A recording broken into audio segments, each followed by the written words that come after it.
دا کې پی ډیجیټل ګرانو کتونکو زما شاته دا مزدورکار دا خواریکخه دا صدر جان محمد جانی په مشرۍ کې راغونډ شوي دي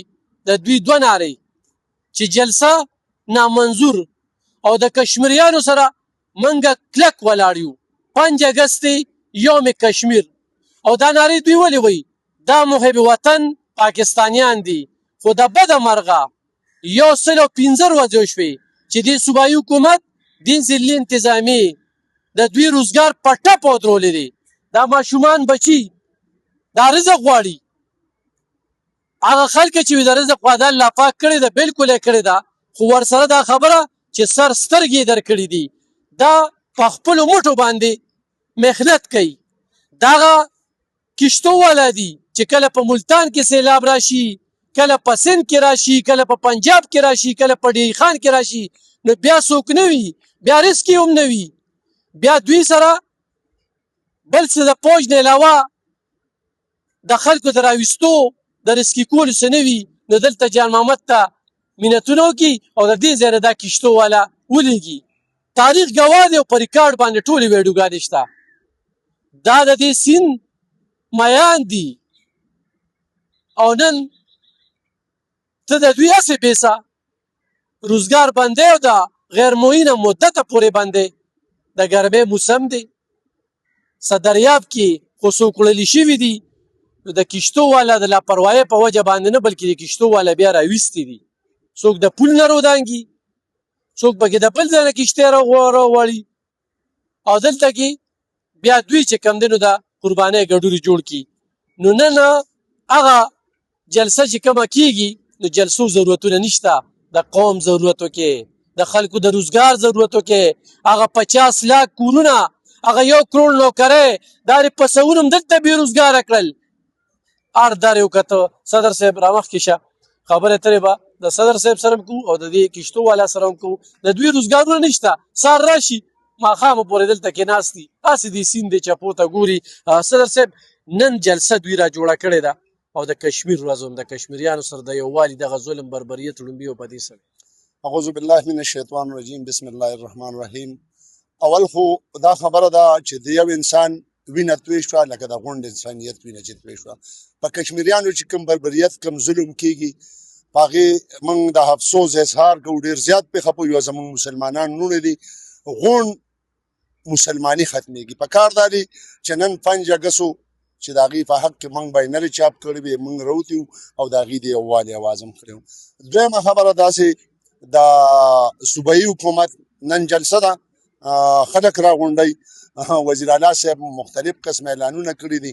نو زه خو خپل وزیر اعلی صاحب ته وایم زه په خپله پی ټي آی والی یم زه وزیر اعلی صاحب ته وایم چې پېښور او چارسده ورور او خور دي زما یو ویډیو 50,000 او 10,000 او 40,000 کسان ګوري لن کې د وزیر اعلی صاحب پیجونه پکې زه منشن کوم دا څونه خلک چې ولاړ دي دې ماشومانو ته وګوره را دې خوښه دي ته وګوره را دې خوښه وړو دي ته دا ما کره روزانه د دې میندې راځي او د دې زنانه راځي او راته وایي چې صدر صاحب د خدای په خاطر ته دا کښتۍ ازادې کړه دا به ووایم د بده مرغه چې اکثر خو زمونږ پی ټي آی والا کم مشران چې دي خو د 3 بجو نه مخکې راپاسي نه 3 بجې راپاسي که د هغې ورونه موږ ډبولي وي نو د هغې موږ ته څه ښه رزلټ نه دی راغلی اړو چا پسې اکشن نه دی اخیستی اړو چا ویلي نه دي چې دا د خدای بندیان دي او که نه دي زمونږ دا 1 میاشت او 15 ورځې وشوې چې موږ هر دفتر او د هر پی ټي آی د وزیر تنبه وډبوله په الله یقین وکړه که څوک را سره میلاویږي ټیک ده نو زما دپاره دا ډېره د افسوس خبره ده او ډېره د خفګان خبره چې بی زه خو ستاسو پی ټي آی والی یم ستاسو ورور یم نو راپاسې دپاره د خدای د ډي صاحب ته ټلیفون وکړې یا سیکرټري صاحب ته ټلیفون وکړې دا هر څه خو د وزیر اعلی صاحب انډر دي که نه چې وزیر اعلی صاحب ته یې په نوټس کې راولي دا څونه خلک چې دي دا 100 خاندانه دي دې بچي دي ټول به پی ټي آی والی الحمدلله دا ټول پی ټي آی والي پی ټي آی والی چت کې لاسونه دا ټول پی ټي آی لا او چا تاسو نه اخیستی و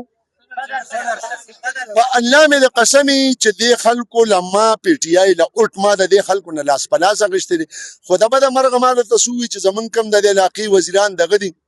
نو هغه خوارانو دي هغې ته لا پته نشته چې په سردریاب کې کشتۍ ولاړې دي که نه هغه زما یو شعر دی وخت کې ماته رایاد شو چې راشه زمونږ د کلي خانه زمونږ حال وګوره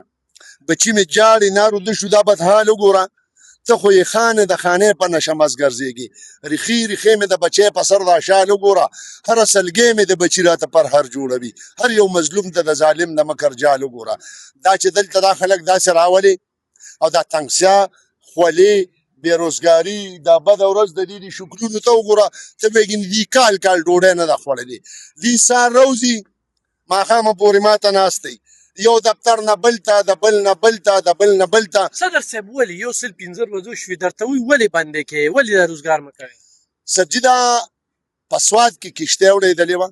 په هغې کې څوک افیسر و هغه پکې ډوب شوی و نو خو د هغې د بېغورۍ وجه وه